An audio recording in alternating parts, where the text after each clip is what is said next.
to 6. Moving to the bottom strip now. Uncertainty over Bio-Jewelry's job as NNPCL boss. Uncertainty over Bio-Jewelry's job as NNPCL boss. It's quite unfortunate. The new NNPCL boss, Bio-Jewelry, who just who took over office not quite long ago and has been pushing for reforms. Over the week and last week, close to the end of last week, a report surfaced that the DSS and the EFCC actually forced him to sign his resignation letter. The EFCC later came out to refute that claim, saying nothing like that happened, that they are not putting pressure on him. But there are concerns among Nigerians. Here is one man who is determined to reform the oil and gas sector, the NNPCL, but unfortunately it seems some powers that be, as they say, are actually fighting him, and he might not be able to achieve his set goals. Wherever that rumor came from, that he was forced to sign his resignation letter, it's not looking good. Now there's so much uncertainty about his future as NNPCL boss. You might want to read up that story in the Daily Trust newspaper this morning. And that'll be all from the front page of the Daily Trust newspaper. Next, we move to the Guardian newspaper. Let's take a look at the stories on the front page of the Guardian. Slow digital integration, rivalry, NSW's odds ahead of first quarter takeoff. Slow digital integration, rivalry, NSW's odds ahead of takeoff, ahead of first quarter takeoff, I beg your pardon. You find a story on page 6. On page 6 of the Guardian newspaper this morning. Tension deepens at NNPCL as reforms, power struggles, split stakeholders. Tension deepens at NNPCL as reforms, power struggles, split stakeholders.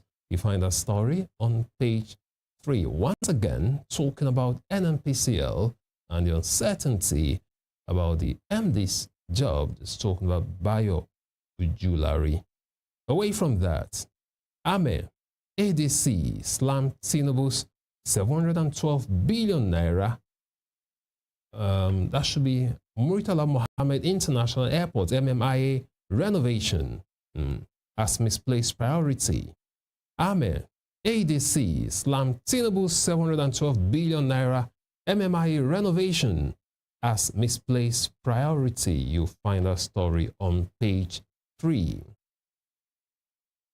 Falana urges federal governments to fund welfare programs, not luxury projects.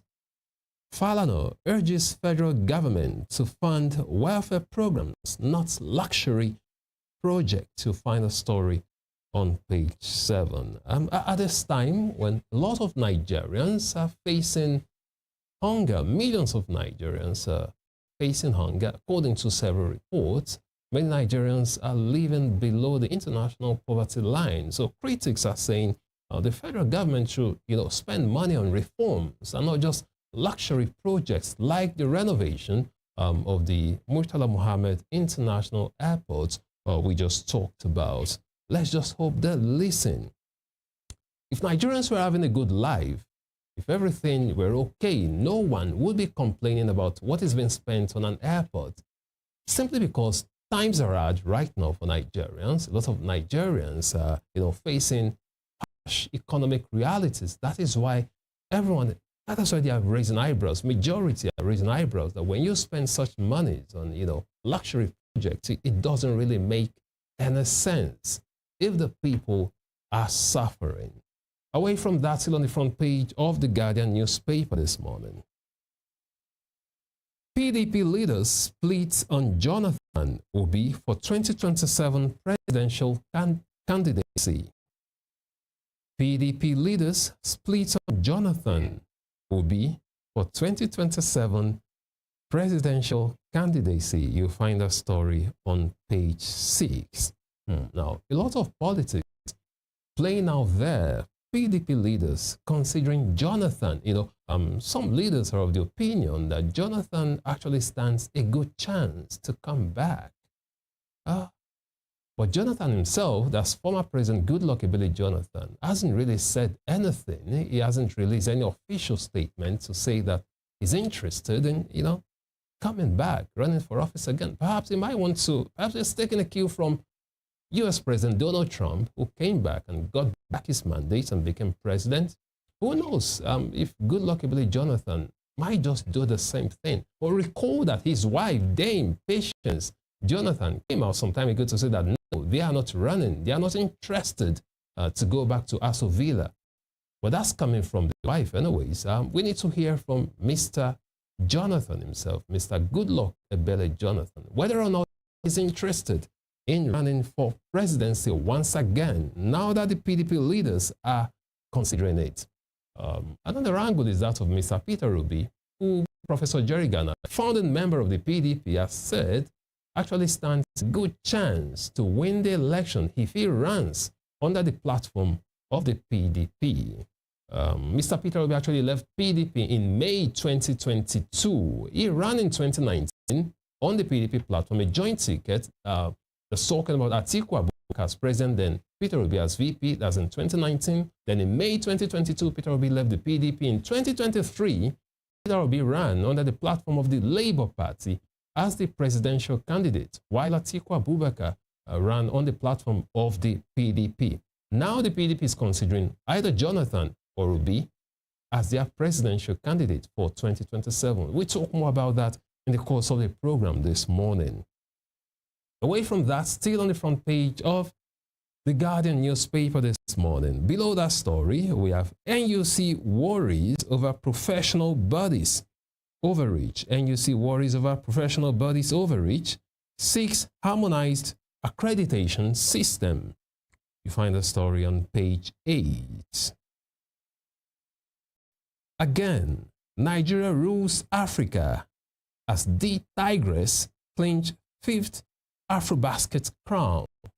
Again, Nigeria rules Africa as the Tigress clinch 5th Afrobasket crown. I started the program by congratulating the D Tigress for winning the 5th Afrobasket crown, making history as the first country, the first team to win it 5 consecutive times. So once again, congratulations to the D Tigress. Congratulations on that victory. You found a story on page 2 of the Guardian newspaper.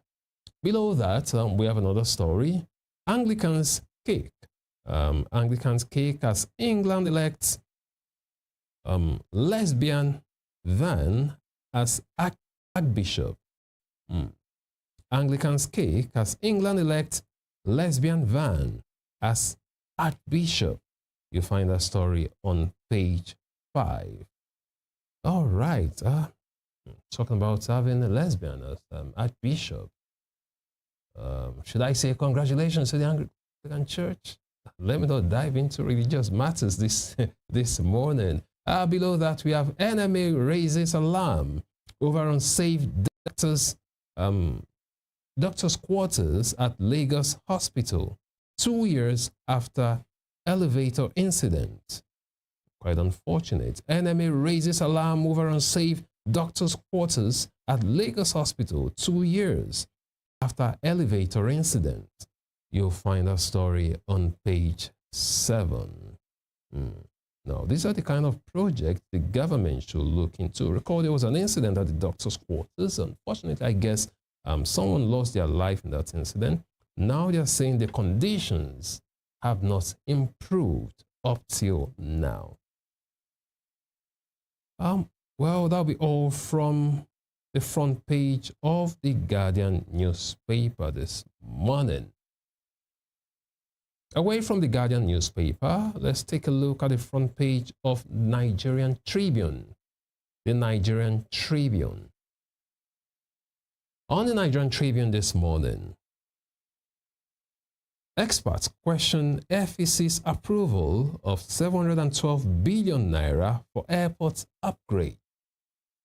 Experts question FEC's approval of 712 billion naira for airport upgrades. Still talking about the planned renovation of the Lagos International Airport. The cost of 712 billion naira. That's quite massive. But the federal government is arguing that the funds will be gotten from saved, money saved from subsidy removal. So they're trying to channel that, part of that, into the renovation of the Lagos airports. Below that, we have some riders. Renovation wasteful, misplaced priority. That's coming from the ADC. Renovation wasteful, misplaced priority. That's from the ADC. Strategic investments in nation's aviation infrastructure. That's coming from Kayamo. That's the aviation minister, Festus Kayamo, SAN, right? They're saying it's strategic investment in nation's aviation infrastructure. Below that, says Lagos Terminal rebuilding to be funded with subsidy removal gains. Just like I said before, the argument is that it will be funded by gains from subsidy removal. But again, the ADC are saying this is quite wasteful and unnecessary at this time, considering the harsh realities, the economic hardship being faced by Nigerians. This is not the best time for luxury projects, as Falana puts it. Away from that, moving to the top strip. By-elections, SDP kicks against rejection of candidates. By-elections, SDP kicks against rejection of candidates. You'll find the story on page 4. With a rider, heads for court, says decision illegal, unconstitutional. SDP saying the decision is illegal and unconstitutional. Talking about rejection of candidates. You might want to find out details by reading up that story on page 4 of the Nigerian Tribune this morning. Find a job to do ahead of 2027. APC tells El-Rufai. Now, this is interesting. Find a job to do ahead of 2027. APC tells El-Rufai with a rider. Your utterances distracting Tinubu. That's coming from the party, that's APC. Your utterances distracting Tinubu. You find that story on page 4. APC telling Malam Nasir El-Rufai to find a job ahead of 2027. What are they trying to say? Malam Nasir El-Rufai, is he unemployed? Come on, he's busy with, the coalition, trying to strategize to make sure Nigeria gets the best leader. So what's the APC talking about? Perhaps you should offer him a job. Anyways, you declined his ministerial appointment. That is why he's currently with the coalition right now. Away from that, I'm still on the front page of the Nigerian Tribune this morning. 2027, Tinubu's loyalists regroup, revive structures. 2027, Tinubu's loyalists regroup, revive structure. You find a story on page 3. Below that, IPI demands immediate reopening of shut radio station in Niger. IPI demands immediate reopening of shut radio station in Niger. You find a story on page 22. And below that, NDLEA intercepts cocaine, tramadol consignment in vehicle side mirrors at Lagos airports. NDLEA interrupts cocaine, tramadol consignment in vehicle side mirrors at Lagos airports. You find a story on page 26. Now, that's quite ingenious. In vehicle side mirrors, people always find a way to smuggle their, contraband products. So the NDLEA always trying to up their game just to make sure they are one step ahead of these criminals. Just imagine having, consignments of cocaine in vehicle side mirrors. That's quite interesting. Below that, on the health section, we have Common sweetness may be accelerating puberty in kids. Common sweetness may be accelerating puberty in kids. You find the story on page 5. If you're interested in that, you might want to read up that story, how common sweetness might be accelerating puberty in kids. So if puberty is supposed to start in a kid at the age of around 13 or 15 for boys, then it might come earlier. Then, of course, for girls, definitely it will affect that. You might want to find out how that works. Away from that, northern marginalization, substantiate your allegation. MBF challenges ACF, northern elites. Northern marginalization, substantiate your allegation. MBF challenges ACF, northern elite. You find a story on page 3. You know, some northern elites have accused Mr. President of marginalization. Notably among them is Rabiu Musa Kwankwaso, who feels the North has been marginalized rather. Now they're telling them to substantiate their claims. Away from that, my vow to serve one term sacrosanct. That's coming from Mr. Ruby. My vow to serve one term sacrosanct. Obi, below that, says purposeful leadership doesn't require eternity to deliver. Purposeful leadership doesn't require eternity to deliver. Recall that Mr. Peter Ruby of the Labour Party actually promised that if elected, if given a chance, he would serve only one term. He actually submitted a proposal to that effect to the ADC, that's the coalition, saying he needs just one term, that's 4 years to transform Nigeria. But some Nigerians have argued, why on earth would you want to serve one term, Mr. Peter Obi? Why is he asking to serve one term? Quite understandable. Understandable is the fact that, you know, we have someone from the South there who has spent 4 years, who is going to spend 4 years rather. He spent just 2 years, just over 2 years. I'm talking about Bola Ahmed Tinubu. So the Northerners believe that, of course, the maximum the Southerners can get is 8 years before returning power to the North. That's unconstitutional anyway, but that's just the power rotation. For those of you who are not Nigerians, you know, Southerners get to rule for maximum of 8 years, then power rotates to the North. Just, how do I call it? A sportsman agreement between the North and South, not as if it's constitutional. Now we have Mr. Peter Obi saying he's willing to serve only 4 years, perhaps to complete the remaining 4 years of the southern part of Nigeria as president. But many critics are saying, why would you, be proposing such? It is not necessary. Let's see how that plays out. Well, that'll be all from the front page of the Nigerian Tribune this morning. Next, we move to the front page of the Punch newspaper. On the Punch newspaper this morning, 2027 tensions. APC kingmakers scramble to quell state-level uprising. 2027 tensions. APC kingmakers scramble to quell state-level uprisings. There's been some trouble in APC in Lagos State. Some people actually protested, made their way to the National Assembly, demanding removal of the chairman, of the party chairman. So much tension right there. Some of them are accusing the party of imposition of candidates. That is why they've been having such tensions.